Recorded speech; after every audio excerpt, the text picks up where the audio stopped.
Hey everyone, it's Cassius, Tryptamine Astrology, and you know what I just realized? I was sitting here just racking my mind, trying to figure out why the air felt so cold today. Running social media pages really gives you a feel for how everyone is feeling on every given day because you administrate these pages and then you post things, memes, articles on pages, and you notice on a given day if things are going viral or if they're flopping. And today, everything is flopping. So I was sitting there thinking about it, wondering what might be causing this. Why, in the energy of the day, the astrology of the day, everyone's feeling like that. So, well, I didn't realize the moon was there conjunct the North Node, square Saturn, and opposite Neptune until I just looked at it. At this exact moment, the moon is square Saturn, opposite Neptune, conjunct its North Node, locked into the greatest depression causing, purging thing we've been going through this whole year.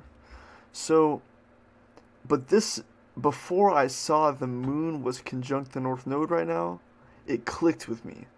Saturn is about to peak squaring the nodes at 12 degrees.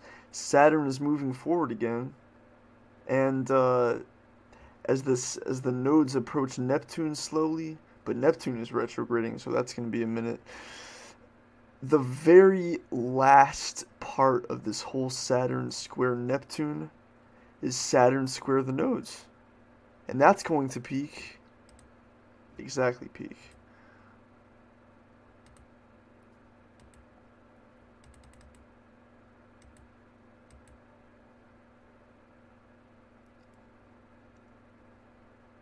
October 6th, 7th, 8th.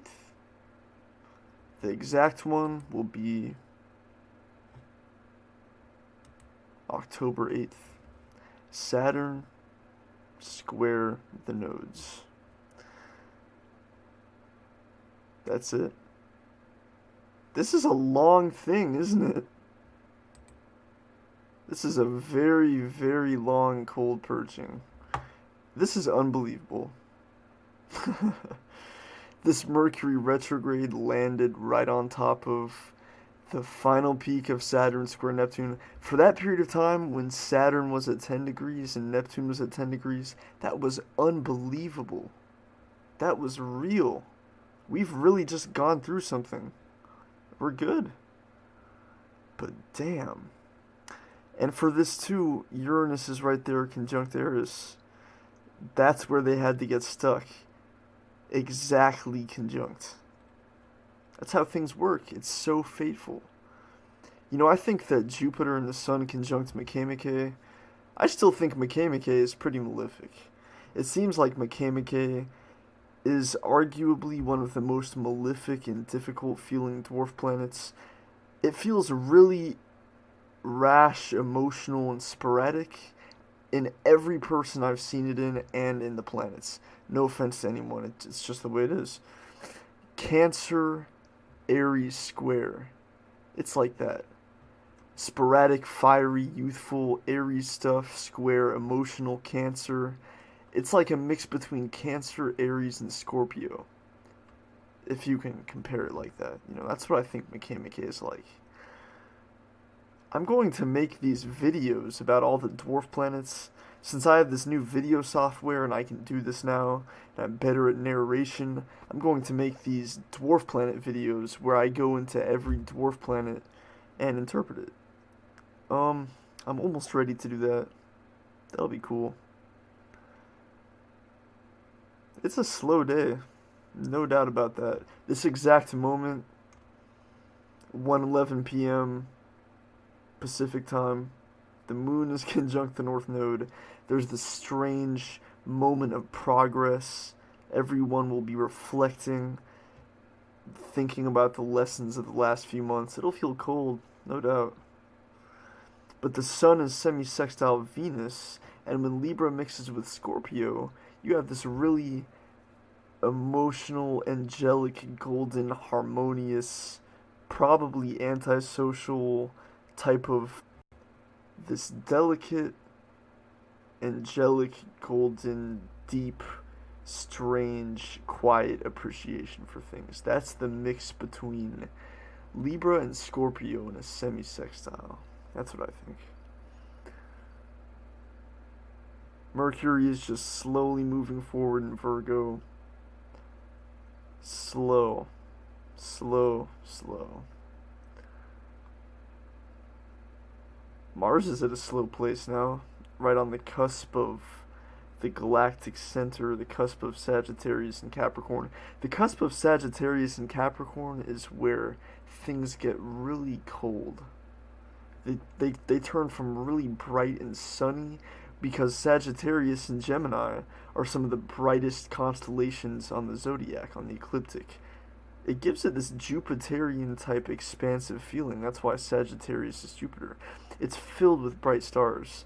And so is Gemini. And in the sky right now, now that it's about to be winter, you can see in the sky, you know, the fall winter sky here in the northern hemisphere.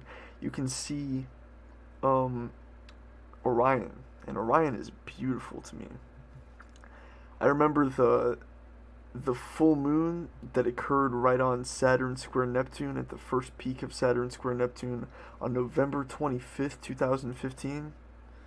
And the full moon was right there opposite Saturn and square Neptune, right there in Gemini. And it was right in the center of Orion, this bright area in the sky, and it was beautiful. So Mars moving from Sagittarius, this bright, expansive, free-flowing, chill sign, into this cold, disciplined, somber, but definitely disciplined when you mix Mars and Capricorn. This place of somber, you know, Saturnian. Capricorn is the most larger-than-life, rigid, massive sign there is. Capricorn and Virgo are so similar. I feel like there's one in every trine, from the earth trine to the fire trine to the water trine. There's this one sign in each element that doesn't seem like the rest. It seems to me like in the fire sign, Sagittarius is different from the rest. It's more mutable and relaxed and less fiery. In the earth trines, I feel like Taurus is the odd one out, because it's not as serious or earthy or rigid or intense as Capricorn or Virgo, in my opinion. Libra, Aquarius, and Gemini, it feels like Libra is the odd one out because it's not as hyper as Gemini or Aquarius, and it's just a different kind of airiness. And in the water signs, I feel like Pisces is the odd one out because it feels more resolved and not as emotional as Cancer and Scorpio.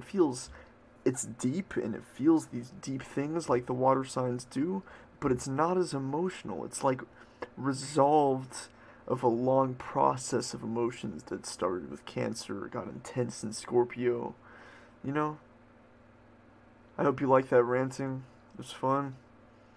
Much love. Peace.